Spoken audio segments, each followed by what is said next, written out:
Friends, मैं सुनीता अग्रवाल। मेरे channel पे आप सभी का बहुत बहुत स्वागत है।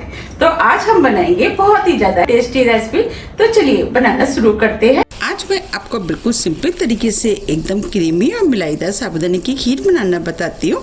कैसे बनाई जाती है मैं आपको जिस तरीके से बनाना बताऊंगी, अगर आप उस तरीके से इस खीर को बनाएंगे तो आपकी खीर ना ही फटेगी और ना ही चिपचिपी बनेगी। बहुत ही ज़्यादा टेस्टी बनके तैयार होगी, जो कि आप सभी को बहुत ज़्यादा पसंद भी आएगी। आप इस खीर को सिर्फ व्रत में नहीं, कभी भी बना करके खा सकते हैं। तो चलिए देख लेते हैं इसे कैसे बनाया जाता है।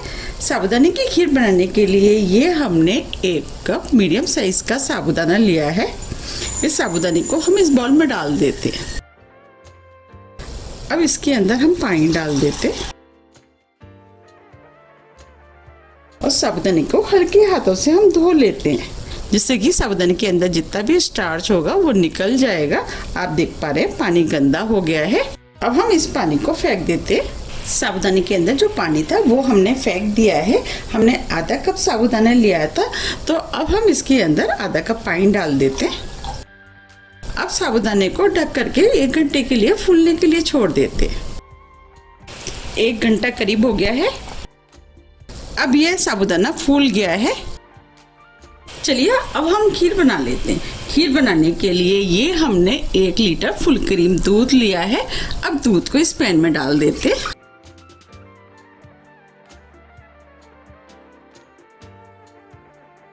अब दूध को गर्म होने देते हैं। जब तक दूध गर्म हो रहा है हम आगे की तैयारी कर लेते हैं। तो पैन में 1 टेबल स्पून देसी घी डाल देते हैं। अब घी को गर्म होने देते हैं। घी गर्म हो गया है। ये हमने थोड़े से ड्राई फ्रूट लिए हैं। ड्राई फ्रूट में सूखा वाला नारियल, काजू और बादाम लिए, जो छोटे पीस में काट लिया है, वो हम इस पैन में डाल देते हैं। अब सभी ड्राई फ्रूट को मीडियम फ्लेम पर लगातार चलाते हुए हल्के गोल्डन कलर का होने तक भून लेते हैं।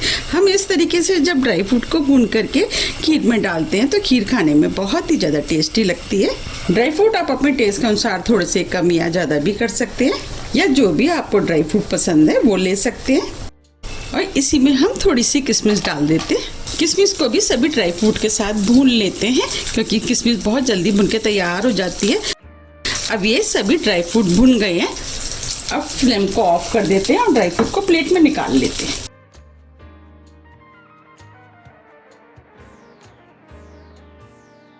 ये हमने सभी ड्राई फ्रूट को प्लेट में निकाल लिया है।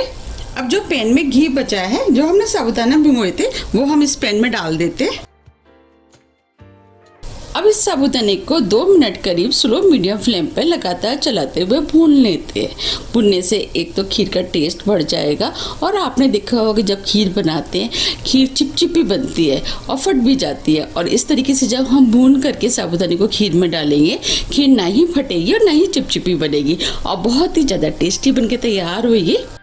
2 मिनट करीब हो गए। अब ये साबूदाना भी भुन गया है। बस हमें इसे इतना ही भूनना है। अब फ्लेम को ऑफ कर देते हैं।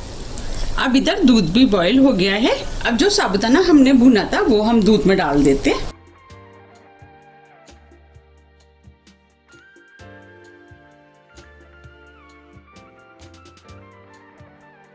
अब इस खीर को गाढ़ा होने तक हम पका लेते हैं और बीच बीच में इस तरीके से हम चलाते भी रहेंगे। ये खीर खाने में बहुत ही ज़्यादा टेस्टी लगती है, और आप सभी को तो पता ही है कि साबूदाना हमारी हेल्थ के लिए कितने ज़्यादा फ़ायदेमंद होता है। और इसे बनाना भी बहुत आसान है, झटपट बन के तैयार हो जाती है। जब भी आपकी मीठा खाने की इच्छा है, आप इस खीर को बना सकते हैं। आप इसे सिर्फ व्रत में नहीं, कभी भी बना करके खा सकते हैं। आप चाहते इसे फेस्टिवल पर बना सकते हैं, या किसी गेस्ट के आने पर भी इसे बना सकते हैं। उनको भी ये बहुत ज़्यादा पसंद आएगी। मैंने अपने चैनल पर काफ़ी तरह की व्रत की रेसिपियाँ डाली हुई हैं, उन्हें काफ़ी पसंद भी किया गया है। आप चाहे तो मेरे चैनल पर जा करके उन सभी को देख सकते हैं। आप देख पा रहे हैं खीर गाढ़ा होना शुरू हो गई है। अब इसे हम 3 से 4 मिनट करीब और पका लेते हैं। 4 मिनट करीब हो गए हैं। अब ये खीर भी गाढ़ी हो गई है। अब इस खीर को और भी ज़्यादा हेल्दी बनाने के लिए ये हमने 1/3 कप धागे वाली मिश्री लिए, जिसे हमने छोटे पीस में तोड़ लिया है। ये हेल्दी ऑप्शन है, आप इसकी जगह चीनी का भी इस्तेमाल कर सकते हैं। अब हम मिश्री को इस खीर में डाल देते। अब मिश्री को मिक्स कर देते हैं और 2 मिनट के लिए इसे खीर को और पकने देते हैं। आप मिश्री की जगह चीनी का भी इस्तेमाल कर सकते हैं। आप 1/3 कप चीनी डाल सकते हैं। अब जो हमने ड्राई फ्रूट भुने थे वो भी हम इसी के अंदर डाल देते हैं और इसमें से हमने थोड़े से ड्राई फ्रूट बचा लिए हैं। अब इस खीर को 2 मिनट करीब और पकने देते हैं। हमने मिश्री डाली है, वो भी मेल्ट हो जाएगी। 2 मिनट करीब हो गए। अब ये खीर भी बनके तैयार हो गई है। आप देख पा रहे हैं कितनी बढ़िया खीर बनी है। हमने जो साबूदाना डाला है उसका एक ही दाना कितना खिला खिला है और कितनी क्रीमी और मलाईदार बनके तैयार हुई है। मैंने आपको जिस तरीके से बनाना बताया, अगर आप उस तरीके से बनाएंगे तो आपकी खीर भी बिल्कुल ऐसी ही बनके तैयार होगी। ये हमने 4 से 5 छोटी इलायची ली है, जिसे हमने पीस लिया है, वो डाल देते हैं। इससे खीर में खुशबू अच्छी आएगी और खीर खाने में भी टेस्टी लगेगी। इलायची को मिक्स कर देते हैं और आप चाहें तो इसके अंदर केसर का भी इस्तेमाल कर सकते हैं। आप खीर को बनाते समय थोड़े से केसर के धागे डाल सकते हैं। अब इस इलायची को भी हमने अच्छे से मिक्स कर दिया है। अब फ्लेम को ऑफ कर देते हैं और खीर को सर्व कर लेते हैं। आप देख पा रहे हैं कितनी क्रीमी और मलाईदार खीर बनके तैयार हुई है। ये खाने में बहुत ही ज़्यादा टेस्टी लगती है। आप भी इसे एक बार ज़रूर ट्राई कीजिएगा, आपको भी ये बहुत ज़्यादा पसंद आएगी। अगर आपको मेरी रेसिपी पसंद आ रही है तो आप ज़्यादा से ज़्यादा फ्रेंड और फैमिली के साथ शेयर कीजिए और मुझे कमेंट्स करके ये ज़रूर बताइए कि आप इसे कब बना रहे हैं। मैंने आपको जिस तरीके से बनाना बताया, अगर आप उस तरीके से बनाएंगे तो आपकी खीर भी बिल्कुल इसी तरीके से क्रीमी और मलाईदार बनके तैयार होगी। आप इसे गरम गरम भी खा सकते हैं। अगर आप इसे फ्रिज में थोड़ी देर रख के ठंडी होने के बाद खाएंगे तो ये खीर खाने में और भी ज़्यादा टेस्टी लगती है। आप मुझे कमेंट्स करके ये ज़रूर बताइए कि आपको खीर कैसी पसंद है। आप इसे गरम खाना पसंद करते हैं या ठंडी खाना पसंद करते हैं। मुझे तो ये फ्रिज में थोड़ी देर रखने के बाद जब ठंडी हो जाती है वो ज़्यादा पसंद है। आप इस खीर को छोटे बच्चों को भी खिला सकते हैं। जैसे हमने इसके अंदर ड्राई फ्रूट डाले हैं, आप या तो फिर ड्राई फ्रूट का इस्तेमाल ना करें। अगर आपको ड्राई फ्रूट डालने हैं तो उसे मिक्सी से पीस करके पाउडर बना करके इसके अंदर डाल सकते हैं, जिससे कि बच्चे आसानी से खा पाएंगे।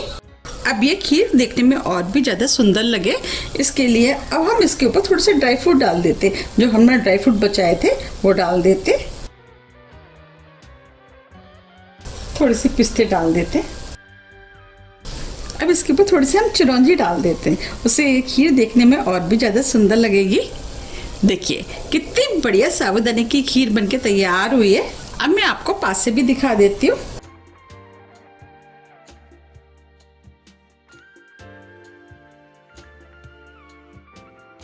देखिए कितनी बढ़िया क्रीमी और मलाईदार ये खीर बनके तैयार हुई है और इसके अंदर जो हमने साबूदाना डाला है वो एक ही दाना चमक रहा है। अगर आप इस साबूदाने की खीर को एक बार अपने घर में बना लेंगे तो ये सबकी फेवरेट हो जाएगी। अगर आपको मेरी रेसिपी थोड़ी भी पसंद आती है तो रेसिपी को लाइक कीजिए, चैनल को सब्सक्राइब कीजिए और ज़्यादा से ज़्यादा शेयर कीजिए। अब हम फिर मिलते हैं इसी तरह की टेस्टी रेसिपी के साथ। जब तक के लिए नमस्कार।